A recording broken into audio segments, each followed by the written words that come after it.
आप सभी को जय मसीह की। प्रभु यीशु मसीह के नाम से मैं आप सभी का स्वागत करता हूं आज के वचन के लिए। परमेश्वर के प्रिय लोगों, प्रभु के वचन में लिखा है मत्ती 22 अध्याय उसके 14वीं आयत में, क्योंकि बुलाए हुए तो बहुत है परंतु चुने हुए थोड़े हैं। इस वचन को पढ़ने के बाद एक सवाल उठता है।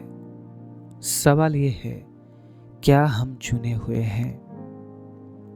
क्योंकि जो चुना हुआ है वो अंत तक टिका रहेगा। जो चुना हुआ है उसका नाम जीवन की पुस्तक में लिखा जाएगा। जो चुना हुआ है यीशु के आगमन में वो उठा लिया जाएगा। जो चुना हुआ है वो परमेश्वर में बना रहेगा। बहुत सारी बातें हैं, लेकिन जो बुलाए गए हैं वो चले जाएंगे। वो मसीह को छोड़ देंगे, वो मसीह को त्याग देंगे, वो उसे भूल जाएंगे, वो उसके करुणा को भूल जाएंगे, वो उसके भलाई को भूल जाएंगे। वो ये भूल जाएंगे कि कोई परमेश्वर है। वो ये भूल जाएंगे कि उन्हें किसी ने बनाया है, क्योंकि वो बुलाए हुए हैं और कुछ समय के लिए वो उस मसीह की महिमा में महिमित हो जाएंगे और उसके बाद दोबारा नहीं दिखेंगे। परमेश्वर के प्रिय लोगों, अब पता है हम एक ऐसे समय में है जिस समय में हमें जांचा जाएगा, हमें टेस्ट किया जाएगा, हमें परखा जाएगा। मैं आपको एक बहुत ही अच्छा उदाहरण देना चाहता हूं। आज प्रभु की उपस्थिति हमारे बीच में है। आपने अपना समय निकाला है उसके वचन को सुनने के लिए। आप यहां से कुछ लिए बिना नहीं जाएंगे, ये मेरा विश्वास है। प्रेज द लॉर्ड, हालेलुया, प्रभु की स्तुति हो। एक व्यक्ति एक बहुत ही अच्छे सोने को एक सुनार के पास लेके जाता है। सुनार उस गोल्ड को देखकर बड़ा खुश हो जाता है। इस बात को समझे, कई बार सुनार के लिए भी सोने को पहचानना बहुत ही मुश्किल साबित होता है। अब ये जो सोना है, सुनार ने सोने को देखा, ये बहुत ही अच्छा सोना है, दिखने में बहुत अच्छा है।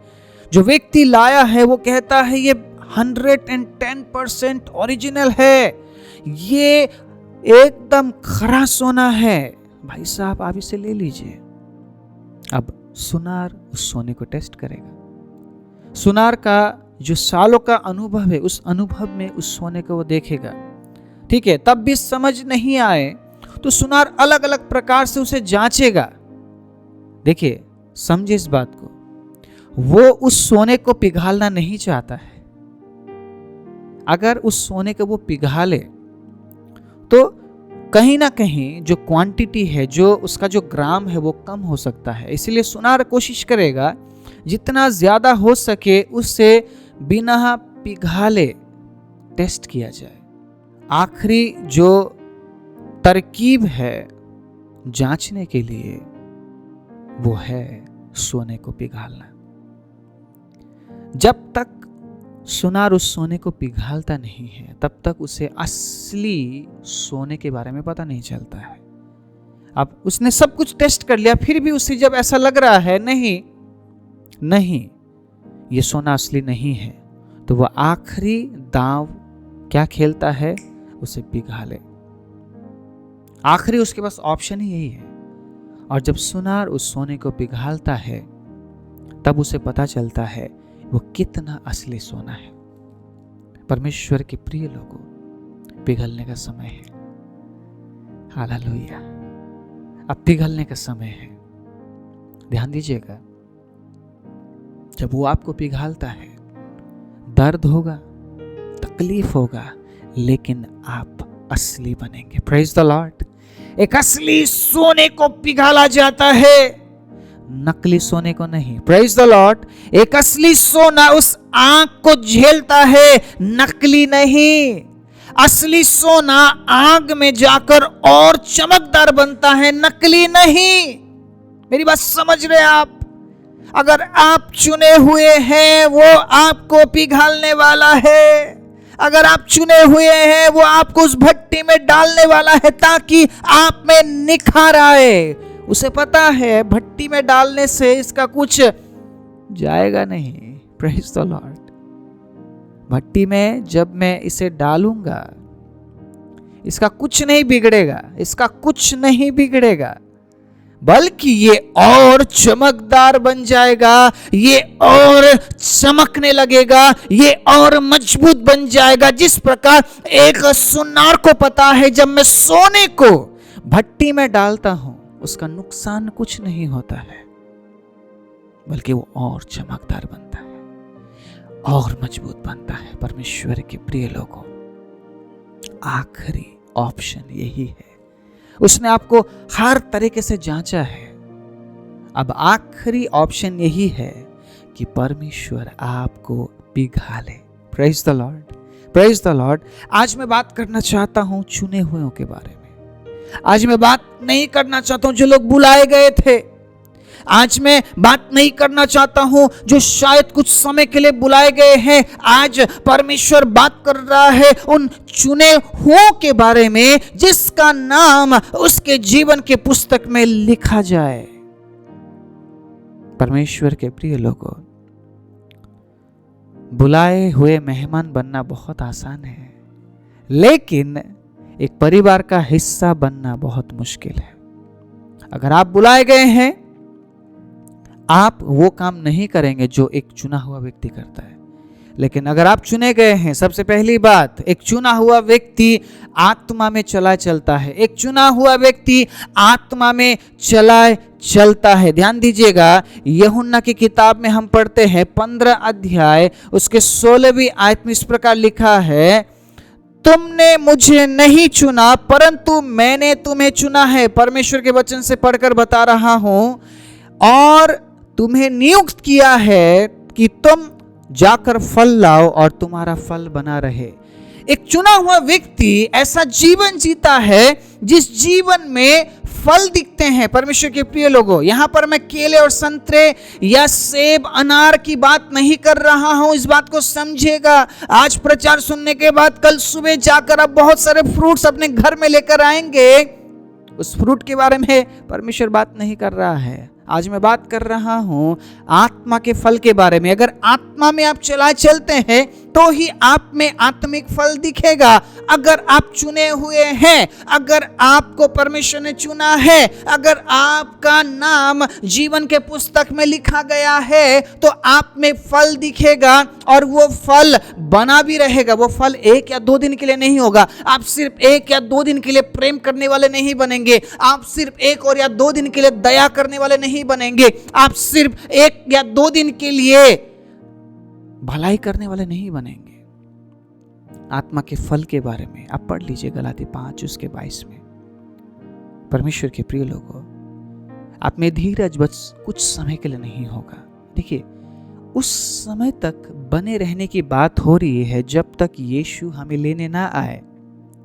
जब तक यीशु हमें लेने ना आए तब तक हमें बने रहना है, उसी प्रकार चलना है, उसी फलों को प्रोड्यूस करना है। हमेशा अपने जीवन से उन्हीं फलों को हमें फलाना है। परमेश्वर के प्रिय लोगों, इसीलिए यूहन्ना 4:24 में भी वो कहता है, जो कोई आत्मा और सच्चाई से उसे ढूंढते हैं वही उसे प्राप्त करेंगे। अब देखिए, आत्मा में चलने वाला व्यक्ति शरीर की बातों में ध्यान नहीं देता है। अगर आप बुलाए गए हैं, आपका ध्यान कभी आत्मा में नहीं होगा, क्योंकि आप चुने नहीं गए हैं। इसलिए आप आत्मा में नहीं बल्कि आप शरीर में चलेंगे। परमेश्वर के प्रिय लोगों, आज के शाम में मैं आप सभी को उत्साहित करना चाहता हूं, थोड़ा सा समय लीजिए और अपने जीवन में शांत बैठकर ये देखिए, क्या वो आपको आग में तो नहीं डाल रहा है? अगर वो आपको आग में डाल रहा है, इसका मतलब आप चुने हुए हैं। परमेश्वर के प्रिय लोगों, वो आपको पिघाल रहा है क्योंकि वो जानता है आप और निखर कर आएंगे। Praise the Lord. Shadrach, Meshach और अबेदनगो को आग की भट्टी में डाला गया, लेकिन उन्होंने अपने पैर को पीछे नहीं किया। और जब उस भट्टी में वो थे, उन्होंने कभी सोचा भी नहीं था कि परमेश्वर उनके बीच में उतर आएगा। देख लीजिए किस प्रकार परमेश्वर ने उनको और निखारा है, उनको नाश होने नहीं दिया है। आज मैं यहाँ पर शरीर के नाश होने के बारे में बात नहीं कर रहा हूँ, यहाँ पे मैं आत्मा के नाश होने के बारे में बात कर रहा हूँ।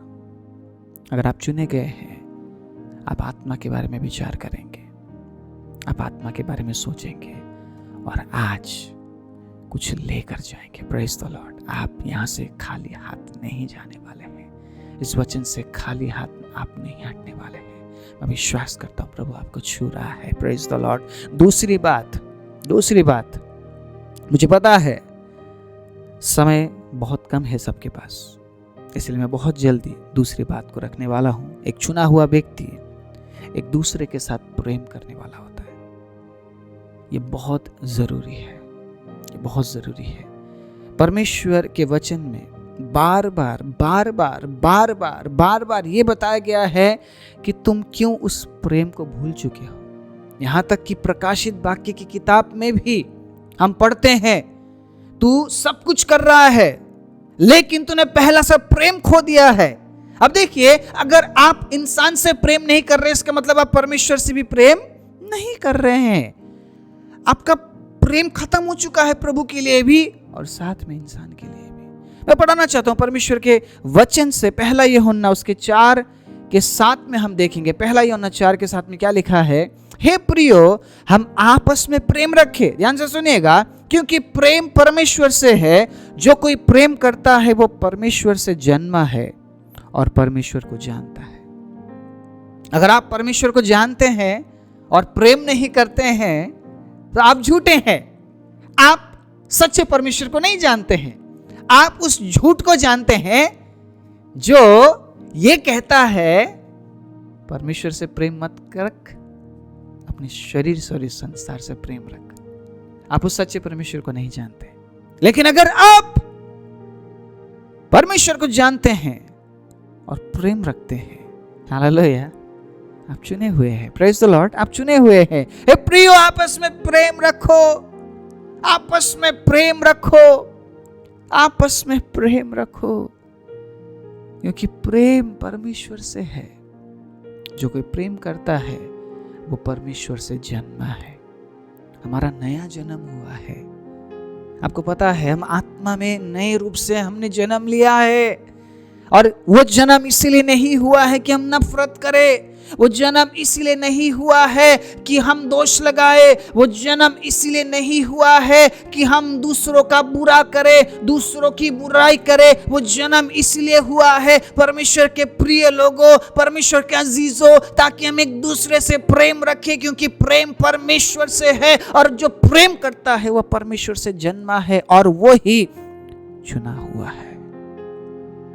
कई बार आसान नहीं है प्रेम करना, हालेलुया। लेकिन जब आप निर्णय लेते हैं, नहीं, अगर मैं परमेश्वर से जन्मा हूं तो मैं प्रेम करूंगा। संसार जो प्रेम करता है स्वार्थी प्रेम, वो नहीं।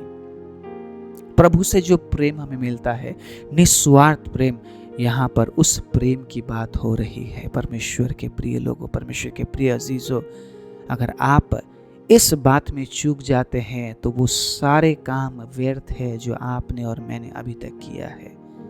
हम चुने हुए अगर ठहराए जाए तो हमें प्रेम करना बहुत ज़रूरी है। तीसरी और आखिरी बात, एक चुना हुआ व्यक्ति एक ऐसा जीवन जीता है जिससे परमेश्वर को महिमा मिलती है। मैं पढ़ाना चाहता हूँ मरकुस 12:30। मरकुस 12:30। यहाँ पे कुछ इस प्रकार लिखा है, और तू प्रभु अपने परमेश्वर से अपने सारे मन से, अपने सारे प्राण से और अपनी सारी बुद्धि से और अपनी सारी शक्ति से प्रेम रखना। आप में और क्या बचा है? मुझे बताइए, इन चारों चीजों को अगर आपने अनुसरण किया, आप में और क्या बचा है? सबसे पहली बात, अपने सारे मन से। दूसरी बात, अपनी सारी बुद्धि से। तीसरी बात, अपनी सारी शक्ति से। चौथी बात, अपने सारे प्राण से। आप में कुछ भी नहीं बचा। इसका मतलब हम उसके हैं, हम परमेश्वर के हैं। We belong to God. We belong to Jesus. हम उसके हैं। इसका मतलब समझ रहे आप, जो चुने हुए हैं वो संपूर्ण रूप से अपने आप को ऐसा बनाते हैं कि अब वो खुद में नहीं है, अब वो परमेश्वर के हो चुके हैं और उनके जीवन में जो भी होता है वो परमेश्वर के इच्छा के अनुसार होता है, चाहे वो सही हो या गलत, चाहे वो अच्छा हो या बुरा। समझ रहे बात? He's the God of the good time, is still God in the bad time. The God of the day is still God in the night. वो दिन का भी परमेश्वर है, वो रात का भी परमेश्वर है, वो अच्छे समय का भी परमेश्वर है, वो बुरे समय का भी परमेश्वर है, क्योंकि अब एक ऐसा समय आने वाला है जहां पर कोई भी बुराई नहीं होगा, कोई बुरा समय नहीं होगा, कोई ऐसा पल नहीं होगा जहां पे मुझे और आपको आंसू के साथ रहना पड़े, भूखा रहना पड़े, प्यासा रहना पड़े। वहां पे हर एक व्यक्ति तृप्त किया जाएगा, हर एक व्यक्ति उससे छुआ जाएगा, हर एक व्यक्ति के आंसू को पहुंचा जाएगा। इसलिए क्या आप तैयार हैं हर एक समय में उसे धन्यवाद देने के लिए? आप उसके हो चुके हैं। अब आपके जीवन में किसी दूसरी चीज का राज नहीं है, यह है चुने हुए व्यक्तियों का निशानी। Praise the lord, praise the lord. प्रभु की महिमा हो, प्रभु की स्तुति हो। परमेश्वर के प्रिय लोगों, कई बार हम ये बोलते हैं ना, हाँ मुझे इच्छा है इस काम को करने के लिए। अब आप उन शब्दों को इस्तेमाल नहीं कर सकते। अब आपकी प्रार्थना बदल गई है, अब आपका विचार बदल गया है। देखिए, अब आप में आपका मन नहीं, अब आप में मसीह का मन है। अब आप में आपकी बुद्धि नहीं, अब मसीह की बुद्धि है। अब आप में आपका प्राण नहीं, लेकिन अब मसीह का नया प्राण आ गया है। अब आप में आपकी शक्ति नहीं, मसीह का सामर्थ आ गया। इसलिए पौलुस कहता है, जो मुझे सामर्थ देता है, जो मुझे शक्ति देता है, जो मुझे पावर देता है, उसमें मैं सब कुछ कर सकता हूं। पहले मैं कुछ बातें कर सकता था, पहले मैं कुछ हालातों में निपट सकता था, कुछ हालातों को सह सकता था, लेकिन अब मैं सब कुछ कर सकता हूं क्योंकि मसीह मुझे सामर्थ देता है। गलाती 2 उसके 20 में वो कहता है, अब मैं खुद में जीवित नहीं हूं, बल्कि मसीह अब मुझ में जीवित है, ताकि मैं उसकी इच्छा को पूरा कर सकूं। परमेश्वर के प्रिय लोगों, इस वचन को जब हम पढ़ते हैं, बहुत सारी बातें हमें याद आती है और सारी बातें हमें एक ही ओर इशारा करती है कि अब हम खुद के नहीं हैं, अब हम उसके हैं। Praise the Lord. अब हम उसके हैं, इसलिए मेरा मन उसका है, मेरा प्राण उसका है, मेरी बुद्धि उसकी है और मेरी शक्ति परमेश्वर का है। इसलिए जो मैं करता हूं, जो मैं सोचता हूं, जो मैं बोलता हूं, जैसे मैं जीता हूं, अब मैं खुद में नहीं, बल्कि मैं अब मसीह में जीऊंगा। Praise the lord, praise the lord, praise the lord. प्रभु की महिमा हो। क्या आप तैयार है आज के आशीष के समय के लिए? क्या आप तैयार है आज एक्सेप्ट करने के लिए? मैंने क्या कहा था, आप खाली हाथ नहीं जाने वाले हैं। Praise the lord. प्रभु की आशीष आपके जीवन में इसी वक्त परमेश्वर उड़ेल रहा है, ताकि आप उसके होकर जी सके। यीशु मेरे साथ है, यीशु मेरे अंदर है, यीशु को मैं पहने हूँ, मुझ में वो जिंदा है, यही मेरी ताकत है, ये नहीं भूलना है, यही मेरी ताकत है, ये नहीं भूलना है, कभी नहीं भूलना है, कभी नहीं भूलना है। हालेलुया। ये गीत हमें याद दिलाता है, अब हम खुद के नहीं, अब हम उसके हैं। ये गीत हमें याद दिलाता है, अब हम में हमारा मन नहीं, लेकिन अब हम में मसीह का मन है, उसका प्राण है, उसकी शक्ति है और उसकी बुद्धि है, ताकि हम खुद के होकर नहीं, बल्कि उस मसीह के होकर जी सके। सर्वशक्तिमान जीवित दयालु पवित्र परमेश्वर, आज के अद्भुत आशीष के लिए हम आपको धन्यवाद देते हैं प्रभु। जितने लोगों ने प्रभु अपने हाथों को उठाया है और तुझे धन्यवाद दे रहे हैं प्रभु, मैं उन तमाम लोगों के लिए प्रार्थना करता हूँ प्रभु, तेरे अद्भुत अनुग्रह, तेरे आशीष से प्रभु तो भर दे परमेश्वर। होने दे खुदाबंद आज के वचन से प्रभु ये बिल्कुल नए हो जाए और प्रभु चुने हुओं के समान अपने जीवन में आगे बढ़ सके, ताकि मसीह के राज्य में हम हर एक जन पाए जाए, तेरी महिमा और आराधना करते हुए। सारी महिमा आदर इज्जत जलाल आपको देते हुए प्रार्थना प्रभु यीशु के नाम से मांगते हैं, आमीन।